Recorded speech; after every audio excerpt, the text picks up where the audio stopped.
Saludos y bienvenidos. Hoy tengo el gran gusto de conversar con Begoña Ibarrola. Ella es terapeuta, es escritora. Siempre ha estado cuidando de los más pequeños, digo yo, primero como terapeuta infantil durante más de 15 años, tras su licenciatura en psicología. Más tarde escribiendo para ellos también un extenso catálogo de cuentos que vale la pena que los puedan revisar, porque trabaja en valores, en desarrollo de fortalezas, de habilidades, de una manera tan linda, digo yo, porque no nos damos cuenta a través de los cuentos cuánto podemos ganar en nuestros hijos. Y por eso creí que era importante para ustedes que puedan compartir estas experiencias con ella, porque tuvo la oportunidad ella de dedicarle un tiempo al trabajo de las emociones, cuentos que nos van mostrando el camino de las emociones en nuestra vida. Begoña, bienvenida y gracias por estar con nosotros. Gracias a ti, Estefanía. Hablemos un poco de eso, porque escribías tú cuentos desde que eras muy niña, pero sé que después te dedicas ya a ser terapeuta de niños y adolescentes que tenían problemas de conducta, y te das cuenta, entre otras cosas, que a través de los cuentos podías lograr grandes cosas. Claro, yo escribía cuentos para ellos, donde alguno de los protagonistas del cuento tenía algún tipo de problema, alguna dificultad en la cual estos niños se podían ver reflejados. Y a través del cuento hacían un proceso muy bonito porque encontraban también soluciones, ¿no? Como encontrar la salida de su propio laberinto. Y me pareció que desde siempre el cuento era un elemento terapéutico que en Oriente ya se había utilizado mucho como factor de terapia. Y yo lo retomé. Lo que nunca pensé es que me los fueran a publicar, ¿eh? Eso también es cierto. Simplemente escribía cuentos en mi consulta como psicóloga, les regalaba el cuento cuando acababan el proceso terapéutico, yo me quedaba con una copia. Gracias a esa copia, pues en una conferencia una editora de SM me escuchó y me invitó a publicarlos. Así empezó mi vida de escritora, pero realmente los cuentos eran para que llegara al alma de cada niño, hacer un poco de luz en su problemática especial y que ellos mismos vieran que todo se podía solucionar. Por eso, primero hay que tomar conciencia, y por eso en mis cuentos hay todo tipo de emociones, pero todo tipo, un abanico a lo mejor de 30 y tantas emociones en distintos cuentos. Cuando yo me doy cuenta, tengo que pensar cómo expreso esa emoción o cómo puedo expresarla dependiendo de las circunstancias. Hay momentos de la vida donde por una necesidad incluso del entorno no puedes expresar lo que sientes. Es que los niños tienen que saber desde pequeños que todo lo que sientan no lo tienen por qué expresar. Y no lo deben expresar de cualquier manera. Eso se llama regulación emocional. Con lo cual, en los cuentos ven las consecuencias tanto de actos positivos o actos negativos. Acciones reguladas emocionalmente, donde las cosas se dicen aunque sean duras, pero suavemente y con calma, o las consecuencias de una explosión emocional. Entonces ellos lo ven, pero también lo ven los padres y le leen el cuento al hijo, por ejemplo. Se dan cuenta de que las consecuencias es luego una frialdad emocional, que falta la comunicación, que falta el contacto, porque la otra persona se ha sentido herida y se ha sentido vulnerable. Entonces, casi sin hablar de lo que sucede en los hogares, los padres cuando leen los cuentos se dan cuenta de que muchas de esas cosas que yo pongo son realidades. No estoy hablando de otro planeta, estoy hablando de cosas que pasan todos los días en las casas. Pero a veces algunos padres me han dicho, gracias porque al leerle el cuento a mi hijo me he dado cuenta yo de cosas que no hago bien. Entonces, eso es fantástico. Porque la magia de los cuentos es que les permite a los niños entrar en la vida de estos personajes, y por eso quiero hablar con Begoña cómo escoge estos personajes. Por cierto, aquí tengo algunos de ellos de los cuales vamos a hablar más adelante, como la historia de Dracolino, como el campo de amapolas, trabajando temas, por ejemplo, como el tema de la vergüenza, algunas emociones que para los niños es difícil imponer en casa sobre qué deberías hacer y trabajar en la teoría sobre qué es lo que te va a pasar en la vida, que mostrarlo en un cuento de la manera además más didáctica. Te preguntaba entonces, ¿cómo haces tú para escoger esos personajes? Que primero parte de tu experiencia de trabajar con estos niños y es fruto también de esas experiencias justamente que tenías con ellos. Claro, en definitiva, cuando diseño, por ejemplo, un proyecto para trabajar determinadas emociones, me acuerdo de qué niños con los que yo he trabajado tenían ese tipo de problema, ¿no? Qué niños eran muy tímidos, qué niños no sabían manejar su vergüenza, qué niños, por ejemplo, se sentían muy retraídos cuando tenían que entrar en contacto con el conocimiento de nuevos niños o encontrarse en nuevas situaciones. Entonces, automáticamente me vienen ideas. Yo soy una persona muy creativa, entonces digo, bueno, le vendría muy bien encontrarse en esta situación, normalizar la vergüenza, que también a través del libro se vea, por ejemplo, y en el cuento, que se puede sentir vergüenza por distintas cosas. Una persona, por ejemplo, puede sentir vergüenza si le han pillado en una mentira, ¿no? Que es lo que aparece en uno de los cuentos. Pero Dracolino, en la historia de Dracolino, siente vergüenza porque él quiere cantar y al principio le sale mal. Y entonces se ríen de él y entonces le da mucha vergüenza. Es decir, normalizar el tema de las emociones, que con ellas venimos en el ADN, sirven para muchas cosas, son todas muy positivas, lo que pasa es que hay que aprenderlas a regular y a manejar. Y también los adultos tenemos que darnos cuenta que no tenemos esas herramientas de educación emocional, a nosotros no nos han dado. Con lo cual, quería brindar también a las familias un espacio, un recurso muy concreto donde, aunque ellos no supieran cómo aconsejar a su hijo, a través del cuento el propio niño o la propia niña va descubriendo lo que puede hacer. Estrategias para manejarla, para superarla, para enfrentarse a sus miedos, para desarrollar su valentía. Y a los padres les viene muy bien como herramienta también, ¿no? Por eso es tan importante escoger los cuentos que vamos a leer a nuestros hijos desde tan niños. Yo diría en ambos lados, Begoña, si me permite hacer esa aseveración, porque así como podemos obtener de los cuentos esta magia increíble para trabajar en valores, en historias, en personajes, ya vamos a hablar de los finales felices, de los que tú haces referencia con ese positivismo con el que se trabaja. Si no escogemos bien lo que leen nuestros hijos o lo que les leemos a nuestros hijos, el resultado puede ser totalmente lo contrario. Es decir, a veces con la facilidad que tomamos el cuento porque parece divertido, a veces por el título, a veces porque lo escogemos y es algo que llama la atención en casa. Y luego, inconscientemente, los valores o antivalores que estamos trabajando, se ve esa repercusión en su vida. Por supuesto, tienes razón en lo que dices. De hecho, hay muy poca educación también a los padres para que ellos sean selectivos en las lecturas que dan a sus hijos. La lectura es un alimento emocional. Entonces, le estás transmitiendo lecciones sin darle clases, pero le están llegando unas informaciones y unos valores. Entonces, por ejemplo, yo siempre digo que hay que vigilar y mirar con mucho cuidado qué alimento emocional, qué cuento recomendamos a nuestros niños. ¿Por qué? Porque ellos se van a impregnar de lo que llegue al cuento. Y si, por ejemplo, como hace poco me he encontrado un cuento japonés, donde cuando un niño tiene miedo porque ha hecho una infracción, ha ido por una calle que su madre le había dicho que no fuera, el cuento acaba dándole a la madre un bofetón, porque ha desobedecido una orden. Entonces, en vez de aprender a manejar ese miedo y por qué has sentido miedo, qué puedes hacer cuando sientes miedo, se quedan solamente en el aspecto externo de corregir una conducta equivocada. Eso no es educación emocional, pero tampoco es educación emocional algunos cuentos que me he encontrado donde, por ejemplo, dicen las niñas no gritan o los niños no lloran. Tienes que ser valiente, tienes que ser fuerte, tú no puedes llorar. Eso es una incorrección, es un antivalor, porque tenemos que valorar las emociones como elementos de la personalidad del ser humano.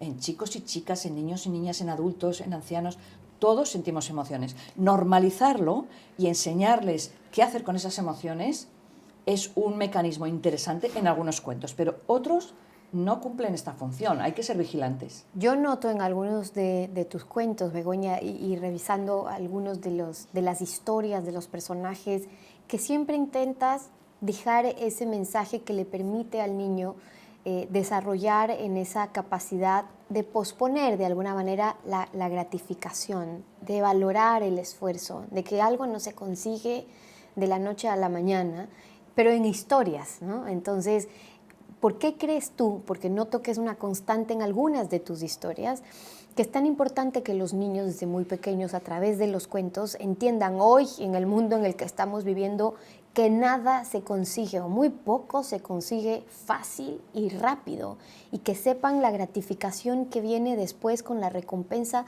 de la espera?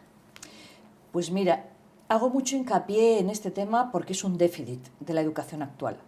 Tenemos muchos niños muy impulsivos, lo quieren todo, lo quieren ahora, quieren las cosas automáticamente y no se está valorando el esfuerzo, la persistencia, la constancia como una cualidad, como una que forma parte incluso de la voluntad del desarrollo de ese carácter que todo niño debe hacer, pero guiado por los padres, evidentemente. Si cada vez que el niño pide algo lo tiene, no entra en la cultura de tienes que esperar, ahora no.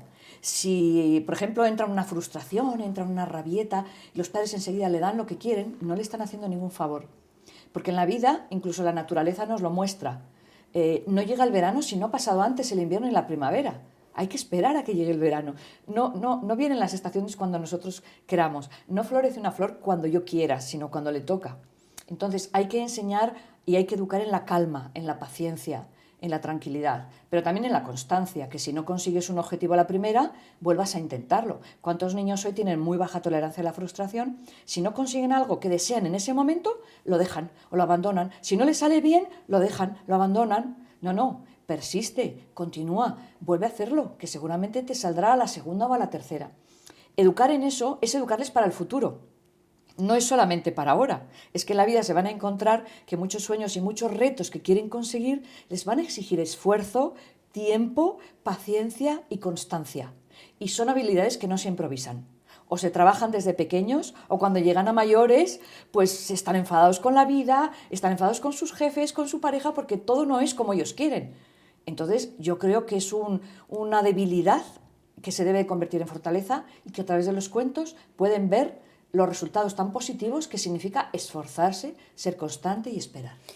La buena noticia, Begoña, que veo en tus escritos también, es que para quienes creen tener como padres un déficit en conocimiento emocional, en inteligencia emocional y todo lo que eso conlleva, el valernos de los cuentos justamente nos pueden aportar en esas herramientas. Y hablo de eso porque cuando los cuentos favorecen a este autoconocimiento, a esta conciencia emocional de la que tú bien hablas, les permiten a los niños abrir los ojos por un lado, pero luego dices que los cuentos le permitan al lector, al niño, enfrentarse a ambientes de conflictos similares que podrían estar viviendo en sus casas, sin necesidad de que alguien esté prendiendo las alarmas sobre el ambiente en el que está creciendo. Tú dices las consecuencias que puede tener un niño de esas emociones descontroladas que podemos tener los padres sin darnos cuenta, ¿verdad? Y las consecuencias que eso se da que pueden ser negativas, pero que en el momento en el que aprendemos a expresarlas, a manejarlas, a cuestionarlas adecuadamente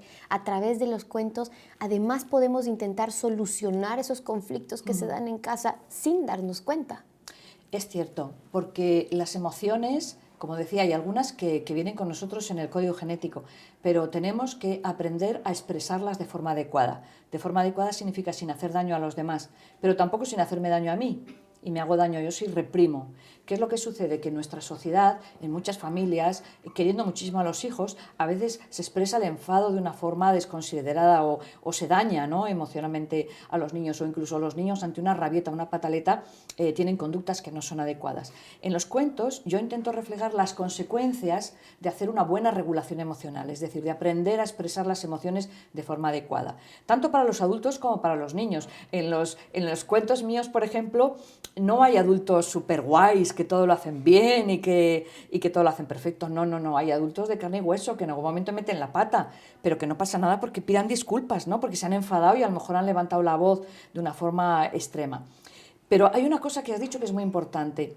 Cuando ellos aprenden a poner nombre a las emociones y aprenden a tener conciencia emocional y a darse cuenta de lo que sienten, tanto los niños como los adultos, cuando hacemos ese ejercicio de conciencia emocional ya estamos más preparados para dar una expresión adecuada de emociones. Porque si yo reconozco que estoy enfadada, entonces ya puedo respirar hondo, mirar para otro lado y decir, a ver, ¿cómo voy a decir esto? Porque desde el enfado me puede salir con mucha ira y puedo hacer daño.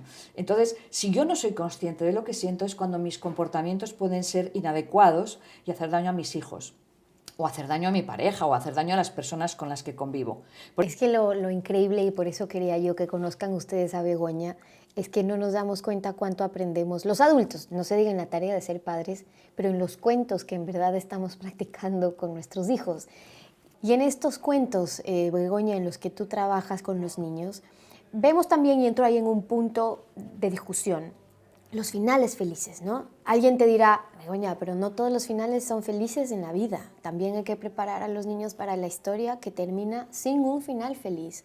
Y por otro lado, el trabajar ese final feliz genera en los niños, porque leía tus observaciones a propósito del optimismo, el que el niño sepa que no importa cuán difícil sea ese camino, al final hay luz, al final hay optimismo, y agarrar a un niño de ese optimismo le da una fortaleza increíble para crecer. Pero ¿cómo trabajas ese tema de los finales? Pues mira, yo no siempre mis finales son cerrados ni son felices, aunque la mayoría sí, ¿eh? A veces he dejado finales abiertos. Por ejemplo, ¿Qué le pasa a Mugan? Es un cuento sobre la tristeza. Y es un mono que es adoptado, vive rodeado de muchas personas que le quieren, pero no es feliz. Entonces se reúnen todos los que le rodean y empiezan a decir, pues yo creo que Mugan está triste por tal cosa. Y él dice, no, él dice con la cabeza que no. Y van diciendo así distintas causas por las cuales un niño, en este caso un mono, se puede sentir triste, él va diciendo a todo que no. Y en un momento dado, el abuelo, el que tiene más sabiduría, se lo lleva a dar un paseo y vuelve ya a Mugan muy sonriente, porque ya ha descubierto qué es lo que le pasa y le ha dado un buen consejo. Y yo acabo, ¿tú qué crees que le pasaba a Mugan? Yo no le digo lo que pasaba, le dejo al lector que decida. Algún niño me ha dicho, Begoña, este cuento está incompleto. Digo, no, es que lo tienes que completar tú. Y entonces, ¿qué hacen? Muchos padres me dicen, cuando yo le digo, bueno, ¿y qué crees que le pasaba? Ellos hacen una transferencia a Mugan de problemas que tienen ellos. Y automáticamente hablan de, pues porque a lo mejor está triste porque no ve a sus papás todos los días un rato grande. Y está haciendo una transferencia de él. Pero es tremendamente valioso porque a los padres les da una información que de otra manera no la van a sacar. Y otras veces los finales no son lo felices que la sociedad cree que deben ser. Es decir, pues si una persona ha tenido un conflicto, lo va a resolver y tan amigos. No, porque a lo mejor ha habido una falta de confianza que eso deja cicatriz. O a lo mejor ha dejado una huella en la otra persona. Y entonces a esa persona le va a costar un tiempo volver a ser tu amiga porque le has defraudado o ha perdido la confianza en ti. Claro que resuelves el conflicto, pero no es algo mágico que decir, no ha pasado nada y se enmascara la realidad y se le dice al niño, no, si has pegado a tu mejor amigo, le has insultado y tal, no pasa nada, luego le pides perdón y se acabó. No, le pides perdón y se acabó, no. Puedes hablar con él, pero tienes que dejarle un tiempo para que vuelva a recuperar la confianza y se quiera acercar. Y tú hacer una parte y la otra persona tendrá que hacer otra parte. Con lo cual, yo creo que sí que hay que brindar la visión optimista, la visión positiva de que todos los problemas tienen solución, pero no siempre en el momento que tú quieres ni de la forma que tú quieres. Y a lo mejor hay que dejar posar a veces una situación, y yo en muchos cuentos digo, y pasó un tiempo, y entonces sí, llega ese final. Y les digo a lo mejor bueno, en algunas preguntas que tengo yo en algunos cuentos para sentir, después de cada cuento hay unas preguntas, le digo, ¿tú qué crees que pasó entre ese principio del final y cuando al final se dieron la mano otra vez y dijeron, bueno, pues vamos a seguir trabajando juntos porque somos amigos? Algo tuvo que pasar ahí. ¿Qué crees que pasó? Y ahí el niño dice, pues que le pidió perdón, o que le hizo un regalo, o que habló con él y le explicó que aquel día pues estaba muy enfadado por otra cosa y luego descargó con él, o le pidió disculpas, o bueno, y entonces el niño tiene que ser creativo y decir, a ver, yo cuando me enfadé con alguien, simplemente pido perdón y adiós muy buenas, no. Tengo que hacer todo un trabajo y respetar que la otra persona no me perdone al momento, porque a lo mejor se ha sentido muy herida aunque yo no haya querido. Con lo cual, dar una luz al final del túnel sí, pero no siempre acaramelada y maravillosa de ponernos unas gafas rosas. Todos los problemas tienen solución cuando yo quiera y como yo quiera. No. Y eso yo creo que es educativo también.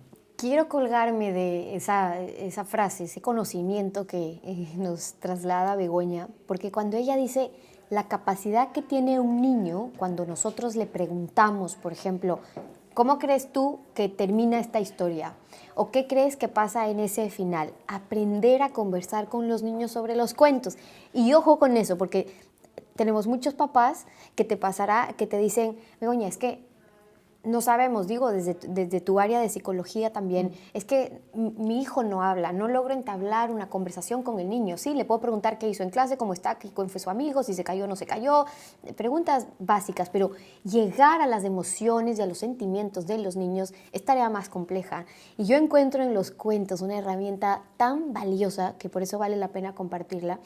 Porque en eso que tú nos cuentas ahora, Begoña, cuando le llegamos a preguntar a un niño después de una lectura de tus cuentos, ¿qué pasa con ese final? Y tú dices, ahí está la transferencia. Es decir, lo que él cree que puede pasar, está hablando, Begoña, de esas emociones, de esos sentimientos que él tenga dentro, sean o no producto de su imaginación. El hecho de que lo diga, por ejemplo, que el niño se queda solo, que se siente solo, está evocando algo que pasa con un sentimiento de soledad, quizás, en nuestro niño. Es decir, ¿cómo leer esos mensajes después de tus cuentos? Mira, es tremendamente importante que el cuento sea un vehículo de comunicación emocional entre los padres y los hijos, porque es el lenguaje del corazón. Yo escribo con el corazón y los cuentos llegan al corazón de los lectores porque salen de mi corazón también.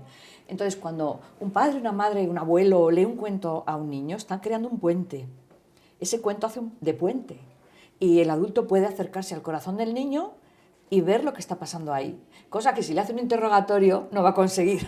Si le dice, a ver, cuéntame cómo te has sentido hoy por la mañana, cómo te has sentido hoy cuando has vuelto. ¿Cómo? No funciona así. Sin embargo, ese rato del cuento, donde ese niño a lo mejor puede decir, pues Mugán estaba triste por esto, por lo demás allá, o bueno, Dracolino siente vergüenza, pero a mí lo que me da más vergüenza es tal cosa. Entonces, el adulto tiene que respetar esa comunicación porque es lo más sutil que tiene el ser humano, el mundo de las emociones. Cuando expresamos lo que sentimos nos hacemos muy vulnerables. Entonces entramos en un entorno donde yo siempre digo a los padres que hay que llamar al corazón del niño, a la puerta, hay que llamar. ¿Me quieres contar? ¿Me quieres decir? ¿Quieres que hablemos de esto? Pero con preguntas, porque no se puede avasallar. El cuento entonces muchas veces, sin que el adulto se lo proponga, hace que el niño conteste, que el niño incluso aunque no le pregunten hable de lo suyo. Ah, pues esto que le ha pasado a este personaje también me pasó a mí. Ah, sí, ¿cuándo? ¿Y cómo te sentiste? ¿Y qué ocurrió? Hace poco con un tema del bullying me comentaban que leyó una mamá El Club de los Valientes a su hijo y es sobre un niño que otro le empuja en el rato de recreo, en el descanso, para quitarle el bocadillo y se ríe de él y le maltrata, le tira la mochila al suelo, bueno, lo que son casos de bullying. Y entonces el niño le dice, ah, eso me pasa a mí también. La madre me escribió, se quedó alucinada, ¿qué es lo que te pasa de todo? Todo eso y más. Entonces ahí pudo hablar, ¿y con quién? ¿Y cómo? ¿Y dónde? Y ahí. Llevaba un año ese niño. Hasta que no le leyeron ese cuento no se abrió. ¿Por qué? Pues porque no habría llegado su momento para hablar o no se sintió escuchado. O a lo mejor no veía que el adulto se daba cuenta de que venía muy triste del colegio. Por ejemplo, que un adulto observador pues dice, algo le pasa a mi hijo, viene últimamente un poco tristón, ¿no? del colegio. Y ese cuento obró maravillas. Y digo, claro, es que se lo pusiste en bandeja, le pusiste como una situación donde él ya dijo, bueno, esto me pasa a mí. Y eso es muy sanador. Por eso los cuentos bien manejados son terapéuticos, utilizados por una persona que sepa seleccionar esos cuentos. Los cuentos son terapéuticos y vamos a hablar de eso en otra ocasión, Begoña. Por ahora quiero agradecerte y agradecerte también por tus cuentos. Gracias Muchas por habernos gracias. acompañado. Gracias a ti. Y con ustedes, hasta una próxima.